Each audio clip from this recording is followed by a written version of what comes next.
Hi, Lou Manfredini, Aces Home Expert. In this video, I'm going to help you diagnose what light bulb may need to be replaced in your incandescent Christmas lights.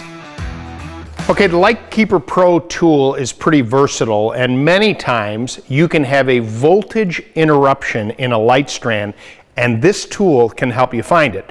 Essentially, there's a button here that you push, and you'll see a light light up, and as you approach the wiring, you'll hear an audible beep.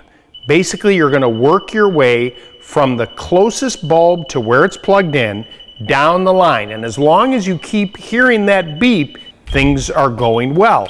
But when that beep gets interrupted, there's a good chance that bulb needs to be replaced or isn't making contact, so a little bit of an adjustment will bring the light set back to life.